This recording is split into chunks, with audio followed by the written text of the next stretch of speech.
links tab right up here, and you'll see this fresh new Bitcoin 101 presentation. But we're going to go into how Bitcoin are created. And again, Bitcoin is mined. So you can think of it like the little like axe in the ground. I put that right here. I hope you guys like these graphics, by the way. So basically, again, Bitcoin is mined by computers using energy, the same way that like miners back in the day Discord. take their little shovel Come and join my dig in the Discord. ground and put in all this work, sift it, the dirt for the gold, and then they would finally get GG/YQSH of their work, which was a reward, and the reward was their gold. Now take that idea, put it to Bitcoin, because you have these computers that are powered by energy, and the computers are doing the work. They are the miners, and then the computers, for all their work, they get rewarded with Bitcoin. And this stays competitive because in 2009, which I was kind of getting at with, where is that slide? Yes, with the Bitcoin halving, is in 2009, people were mining with their laptops, guys, and they were making 50 Bitcoin a block. Now we're only at 3.125 Bitcoin per block. And so you want to make sure that when it comes to Bitcoin mining and how they're created, again, it becomes competitive because at first they were just laptops mining Bitcoin because, again, the energy was low. The amount of people on the network were low. So the amount of energy you needed to mine Bitcoin was low. So just like how a business works, right? You can start as one person, but if you want to scale your business, you need more energy. You need more people to contribute their energy and their time to make your business grow. The same with Bitcoin, right? You keep mining, and then more people start mining, and then you got to compete with the other guy next to you. So you want more power, you want more energy, which is why Bitcoin mining has become such an expansive crazy process. Is because people are getting actual data centers so they could put Bitcoin miners in there and go ahead and mine more Bitcoin because there's so much computing power and so much energy that they need. So again, it remains competitive. It remains competitive. Hello, everyone. Thank you for joining. Thank you so much. Please say hello if you're new. But I hope you guys like this explanation of how Bitcoin are created.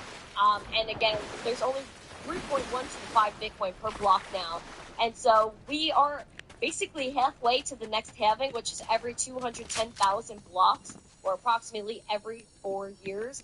As you can see, sometimes it's a little sooner than that, especially at the beginning in 2009 to 2012. It's about 3 years, almost 4 years.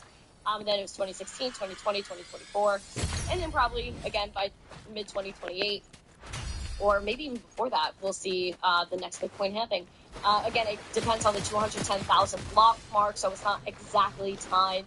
And I remember in 2024, I actually was on Fox the day of the last Bitcoin halving, which was historical. I was so grateful for the opportunity. I wore orange, and I was so excited. I got to see if I could find that, because it was just such an honor to celebrate something so big for Bitcoin, especially, just the Bitcoin halving. Like, that's major. As you can see, I was wearing orange that day. This was the day the Bitcoin halving. It was about April 19th of 2024. The state of the U.S. economy and rising tensions around the world. But yeah, we were chatting about Bitcoin, and it was so fun. The Bitcoin halving. Look at this. We expect over the next year or 2 years after this. I think we should look back at the past halving. First halving, Bitcoin was around $12. Next time it was $6.50, and this is around every 4 years. And then the last time was around mid-2020. It was around $8,500. So instead of worrying about the short term, when in doubt, zoom out on the charts, and you can see that Bitcoin's price appreciation is nothing to worry about. Yeah, I think it's been number one asset like 11 of the last 13 years. I got a video of. Oh, and then he introduced you me teaching the class. So I literally taught this class. Like, it was like literally so funny because I literally did this exact thing like in 2024. Did the class around the same time I was on Fox. It just aligned so great. So the Bitcoin halving is very historic, and I was again so grateful to be on Fox for that. That was absolutely fantastic, and teaching the kids about Bitcoin. So you'll see in my presentation I even spoke about that too.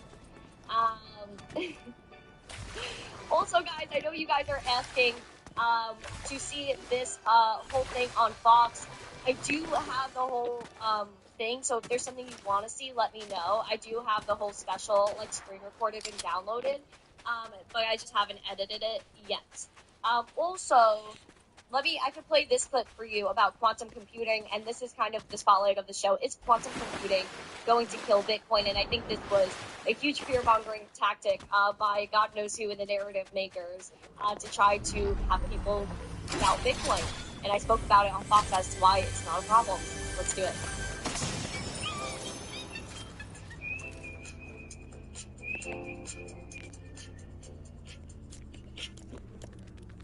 Of a quantum apocalypse are growing. Wired is writing Q-Day is coming when quantum computers will finally crack encryption and break into the world's best kept secrets. I want to bring back Caitlin Long, Randy Hipper, and Natalie Brunell. You know, Natalie, I'll start with you because it does seem like as the talk went on, or the fear has grown, something's happened with Bitcoin. A lot of these other cryptos. Now they're starting to recover a little bit, but it felt like they were down, and there was an invisible hand holding them down. But the market sees something that maybe quantum will be a problem. Well, perhaps people who don't fully understand Bitcoin and the work that's already being done in the industry are using that to price Bitcoin, but the threat is really not imminent. The hardware right now does not even exist to be able to crack Bitcoin, and it's several years away, so the industry is really working hard to prepare because Bitcoin can upgrade through consensus. It's software. And so I think that we're going to solve this problem as an industry, especially with all of these stakeholders, both on the retail level as well as institutional and sovereigns that have gotten into Bitcoin. But here's the thing, right? We talk about software, Caitlin.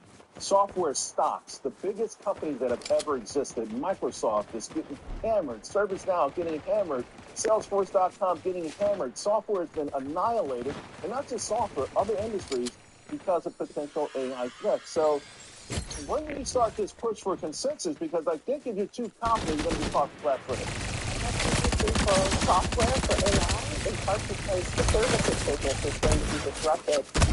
I, too, am not worried about the quantum risk. We typically can see that coming. The cryptographers will tell you, for example, that when SHA-1 was broken by Chinese cryptographers in 2005, theoretically, it took 11 years for Google to actually brute force break SHA-1. So you typically have the opportunity to see this years in advance and upgrade, as the internet did at the time. Most regular folks didn't even know that happened. Randy, you're not afraid? No, I think the bulk of the tech exists more than the tech itself. And this is just like the old argument of Bitcoin's bad for the environment, Bitcoin's bad for criminals. But you see, every time a Bitcoin argument gets debunked, they come up with a different one. So this is just the next layer. It's fear-mongering. All right, so Natalie, what are you worried about? Is there something that you're anxious about? Is there something about the way crypto is active recently, or is it just par for the course? It's another crypto winter. It's another Bitcoin bear market. I've seen drawdowns far worse than we've seen. That's not to say that Bitcoin's bottom is absolutely in, because we're only about halfway through. If you compare and layer Bitcoin's bear markets from previous cycles on top of each other, there's a great chart put out by Pierre Richard that shows that we might have more pain ahead. And the thing that honestly worries me is just the state of affordability in our country, the lack of hope in the American dream, people moving toward socialist policies, because the fiat system has really broken the link between work, savings, and ownership, and I think Bitcoin restores it. We just got to teach people about it. I mean, you've been teaching people about this for a long time. It's the only group in the last year that has less Bitcoin than millennials, and older folks are buying into it. So what's going on with younger people? Are they attracted to other things like maybe the predictions market, stuff like that? I think Gen Z in particular is very bullish on Bitcoin and crypto. I think millennials are kind of more conservative than Gen Z. They're a little more tedious. But I do believe that overall, people are going to come into crypto because it's the only way out. Even how you mentioned the American dream, people that are my age don't want to have kids.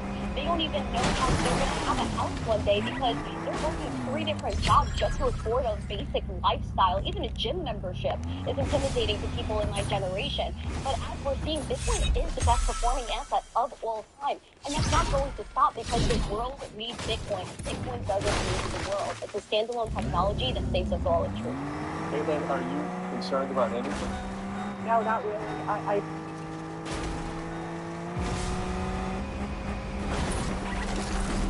How did you guys like it? How did you guys like that? How did you guys like the segment? This one you can find on Fox Business's website. And I don't know if they're uploading like the whole special unless you have Fox One. or you have like the actual Fox Business channel on your like DVRs and things.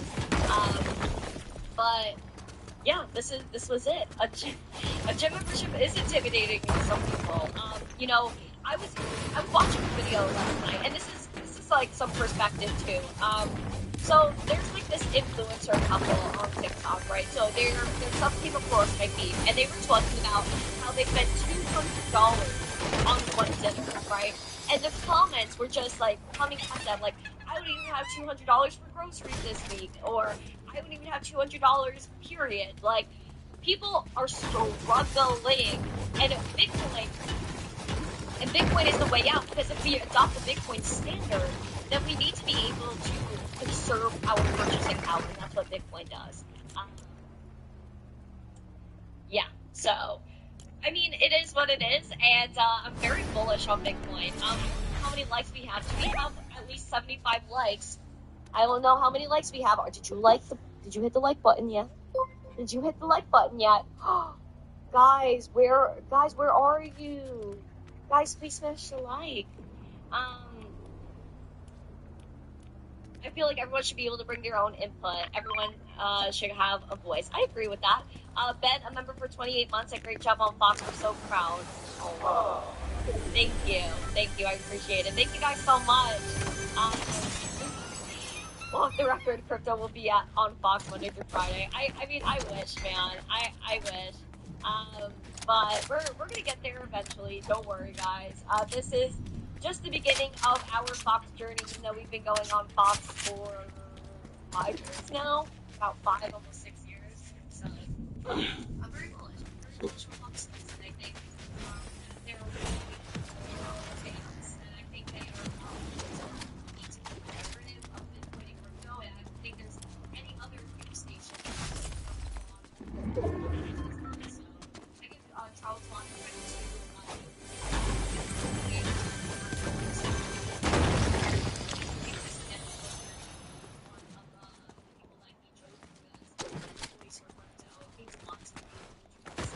especially because, again, like, I am a pro crypto person.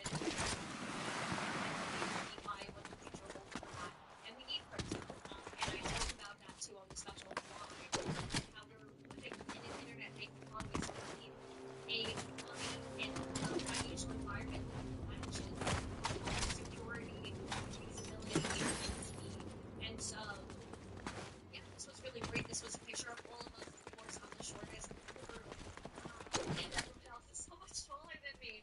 It's like I saw this picture, like, people are like,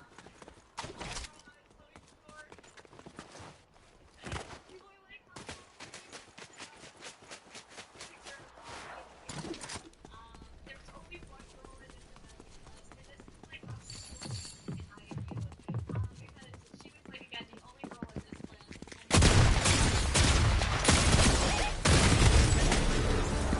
Especially at conferences, I feel this way. So the ratio was real, but this girl was really sweet. This is Mr. Johnston all the way to the left. If you're asking, are these kids really tall? Yes, they are. Mr. Johnston is like freaking 6'5" or something like that. He's a tall man. He's a freaking tall man. And all these kids are a giant, and I felt very tiny compared to all of them. And I tried to stay on brand. I tried to wear the dress to match the school, you know, the vibe, you know. But yeah, this was the school. These are all the kids, and it was such a great spot. And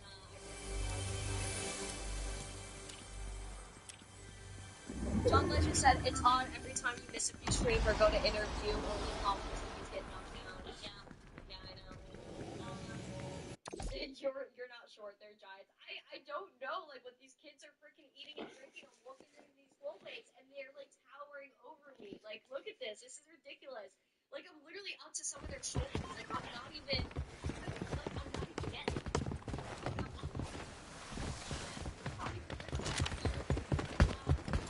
You guys talk to play with features. Yes, I did. And you know, the funniest thing is, I never even had this with Johnson. I never even had it. He was never one of my teachers. Actually, my sister's teacher. That's how I met him. And so, I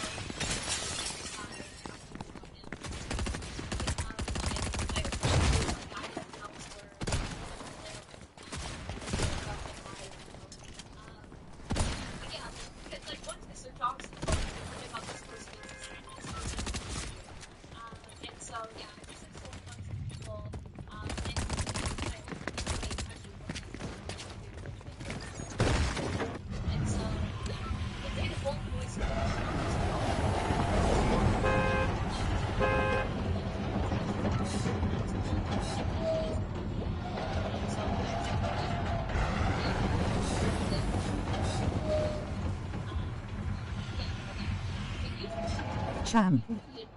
Runcorn Town FC, NWCFL Division 1 South Champions.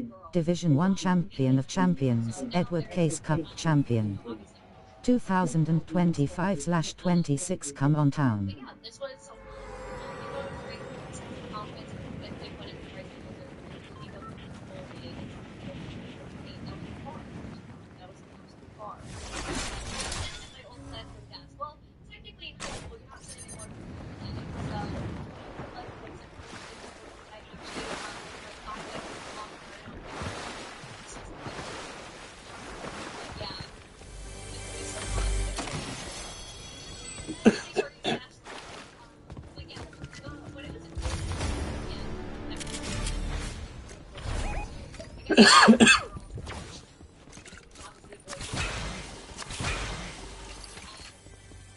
If you guys haven't yet, please smash the like button. Thank you guys so much for supporting everything that I've been doing. It's just such a blessing to be able to do what I do and have the opportunity that I have. So thank you guys so much. I appreciate every single one of you guys.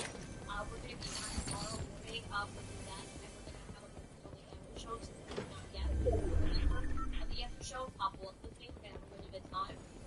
And then tomorrow, so make sure you're here. Tune in. Again, we're live Monday through Friday at 5 a.m. Eastern. So thank you guys so much. I appreciate every single one of you guys. I'll be posting some clips from Fox today whenever I can get out. So the big 101 list that I did for the kids. So I'll probably post that either again tomorrow or next week.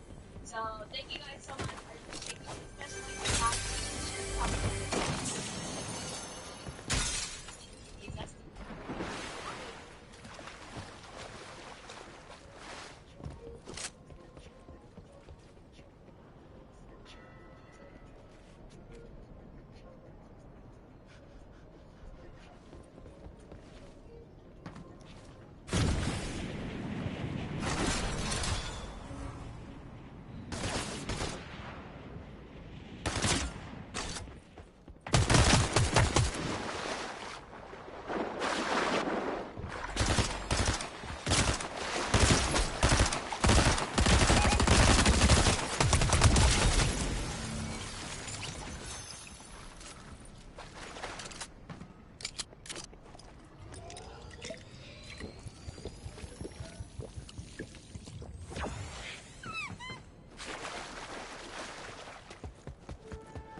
gonna be enough. Perhaps not. The singularity. What? Amy, she was IO. She'd never work with us. The singularity. Status incoming.